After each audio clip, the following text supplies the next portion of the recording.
Allez, bonjour à tous et bienvenue, on est parti pour une nouvelle vidéo, cette fois-ci sur le marché immobilier de l'investissement, notamment sur l'immobilier donc tertiaire d'entreprise, hors habitation. Je vous présente à chaque fois, tous les mois, généralement 2 à 3 documents sur l'immobilier résidentiel.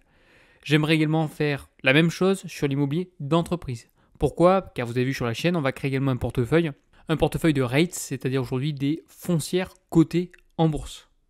Par conséquent, il me semble important de suivre également ce marché. Premièrement, on verra justement le marché donc en France, ça me semble également normal. Et puis, on verra dans un deuxième temps le marché, notamment aux États-Unis. Alors, on va commencer brièvement par les tendances générales de ce marché. Je vais synthétiser la vidéo en fonction des différentes classes d'actifs qu'on va aborder. Je vous rappelle, aujourd'hui, on a principalement donc le bureau. J'ai fait une vidéo, a priori, vous l'avez déjà vu. Je vais également faire une vidéo sur le retail. On verra, c'est-à-dire tout ce qui est commerce.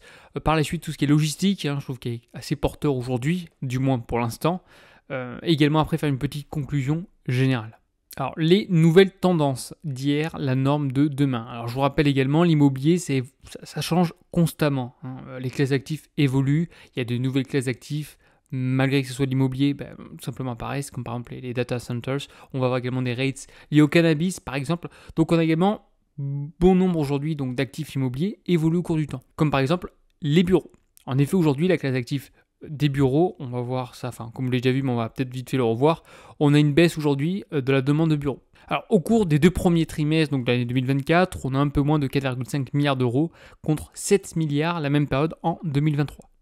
C'est-à-dire quasiment aujourd'hui les volumes d'investissement ont été divisés par 2, ce qui est non négligeable. Donc en un an, comme on peut voir également sur le graphique, on arrive sur des niveaux qui sont relativement faibles. Donc c'est pas seulement le marché aujourd'hui d'habitation qui est impacté aujourd'hui par la baisse de volume, on a également le marché donc tertiaire d'entreprise qui est également impacté. Comme on peut également suivre aujourd'hui sur ce graphique, donc c'est l'évolution des volumes investis en France, par tranche également de montant. Bon, on peut aller, on est à des niveaux encore plus bas que 2009. On est vraiment aujourd'hui sur ce T2. Alors là, encore une fois, c'est le deuxième trimestre. Là, c'est les années complètes. Mais on est vraiment aujourd'hui sur des volumes relativement faibles, notamment sur les gros montants, c'est-à-dire supérieurs à 200 millions d'euros. Sur ce marché, donc, on a une discrétion sur le marché des investisseurs, notamment institutionnels, en stratégie d'investissement, notamment Core. On l'a vu, qu'est-ce que c'était la stratégie d'investissement Core. Je vous remettrai la vidéo en droite. On a également aujourd'hui une redistribution des cartes quant à la répartition aujourd'hui des engagements par classe d'actifs. En effet, la classe d'actifs qui était vraiment valorisée, c'est un petit peu le Microsoft, le Google si vous voulez, de l'immobilier, c'était vraiment les bureaux, relativement rentables aujourd'hui. On mettait tout simplement un siège d'entreprise, une boîte qui était cotée au CAC 40 par exemple. Bon, c'était quasiment une valeur sûre. Aujourd'hui, il y a vraiment une évolution du marché. En effet, aujourd'hui, donc l'immobilier doit s'adapter aux contraintes et aux évolutions, que ce soit aujourd'hui par rapport à nos modes de vie. Par exemple avec le e-commerce qui se développe fortement. Également les différents modes de travail aujourd'hui qui prend une place sélective, notamment attribuée au bureau. On a également une consolidation de la part des actifs industriels, comme par exemple aujourd'hui la logistique, on verra ça prochainement, et une diversification aujourd'hui globale des portefeuilles, et vraisemblablement amenée à s'ancrer dans le temps. En effet, la diversification, c'est quelque chose de clé. Or, on a vu sur ces dernières années, bon nombre aujourd'hui de SCPI de fonds avaient beaucoup aujourd'hui d'immobilier de bureaux parce que c'était relativement rentable. Mais on se rend compte qu'aujourd'hui, lorsqu'il y a un changement de marché, un changement d'évolution, c'est bien d'avoir également d'autres classes d'actifs. Alors, en parlant également de classes d'actifs, on peut voir aujourd'hui la répartition des volumes investis par typologie d'actifs. Alors, les trois plus gros, je vais vous dire, généralement, on parle toujours donc de bureaux, office, retail et tout ce qui est lié à l'industrie, notamment avec de la logistique. Qu'est-ce qu'on peut se rendre compte? Tout simplement, au cours du temps, les bureaux, depuis, on va dire, les années 2018-2009, on a une baisse aujourd'hui de cette classe d'actifs, notamment au sein des fonds des SCPI, c'est les fonds managers qui choisissent généralement les classes d'actifs.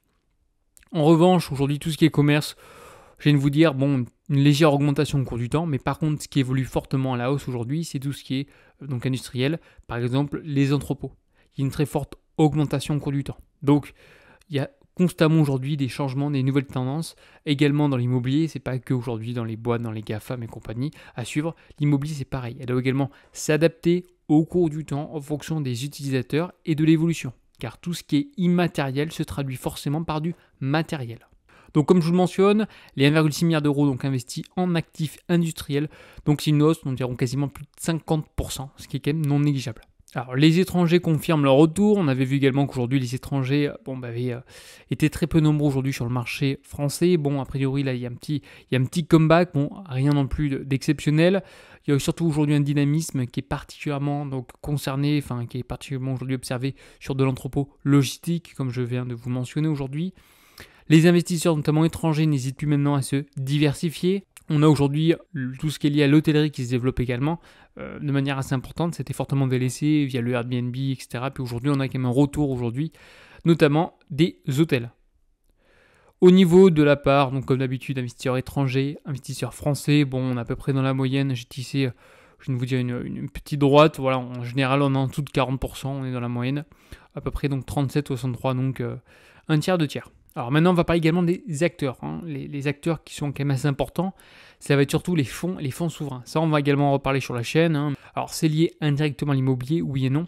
Pourquoi ? Parce que les fonds sont vraiment des sociétés extrêmement puissantes aujourd'hui. On verra les plus connus. On a par exemple Blackstone, qui est aujourd'hui une référence. On va étudier la chose en question parce qu'aujourd'hui, c'est vraiment eux qui drivent le marché. C'est eux qui ont les capitaux pour effectuer des transactions à plus de 200 millions d'euros en général. Ça et les rates, notamment les foncières, notamment américaines, comme du Prologis par exemple, liées à la logistique.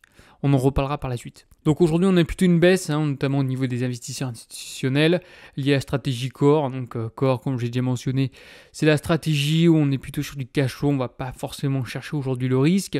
Et également aujourd'hui, on a une baisse de gros volume, c'est ce que je viens de vous mentionner.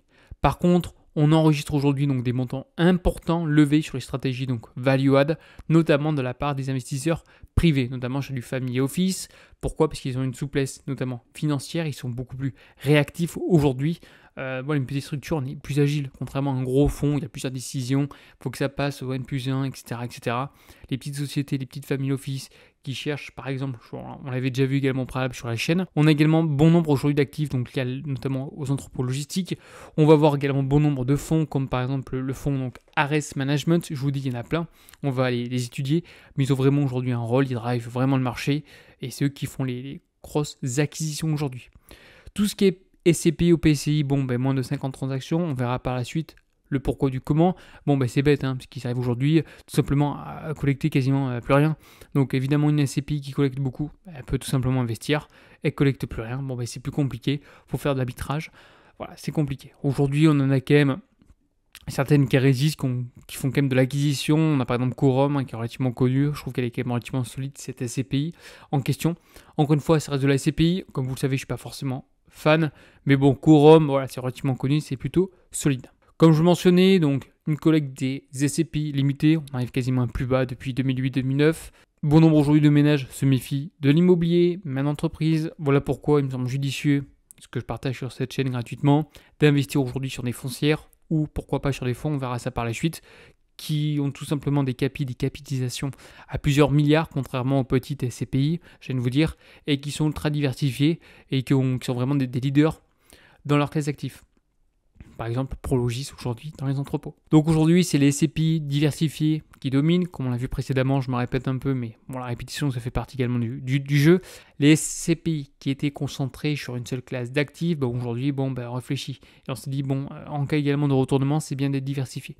Donc, celle qui marche le mieux, c'est les SCPI qui sont diversifiés. C'est pareil également pour vous, pensez à être diversifié. Les personnes qui ont fait par exemple que du meublé, là ce qui est en train de se passer, c'est pas forcément bon signe. C'est pas encore passé au moment où je tourne la vidéo, mais tout ce qui est loueur meublé non professionnel, un retournement. Ceux qui ont fait quasiment que de ça, attention, ne faites pas que du meublé, ne faites pas que de la colocation, ne faites pas que du Airbnb, soyez diversifiés, ne faites pas que de l'immobilier. Plus vous êtes diversifié, mieux c'est. Une stabilisation confirmée. Je viens de vous dire oui et non. On est quand même aujourd'hui sur un marché qui est incertain, qui est difficile, notamment pour le secteur immobilier, que ce soit aujourd'hui résidentiel ou donc tertiaire d'entreprise, notamment.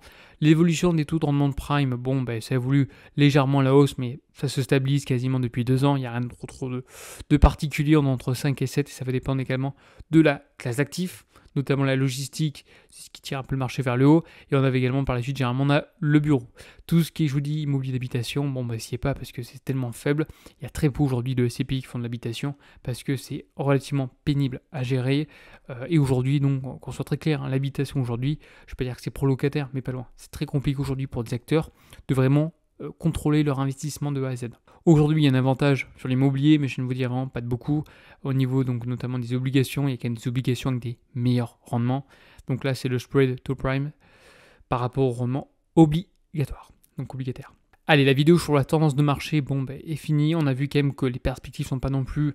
C'est pas exceptionnel qu'on soit très clair aujourd'hui. On rentre sur un marché qui est difficile. C'est comme est le cas justement du marché lié à l'habitation. C'est pareil sur le marché d'entreprise. Donc de toute manière, on va suivre également cette progression au cours du temps. Encore une fois, c'est le marché en France. On verra dans d'autres pays. C'est pas forcément la même tendance.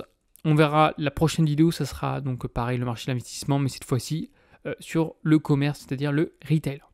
Allez, merci encore pour vos messages, encore pour vos commentaires, pour vos likes, et je vous dis une prochaine. Allez, bye bye.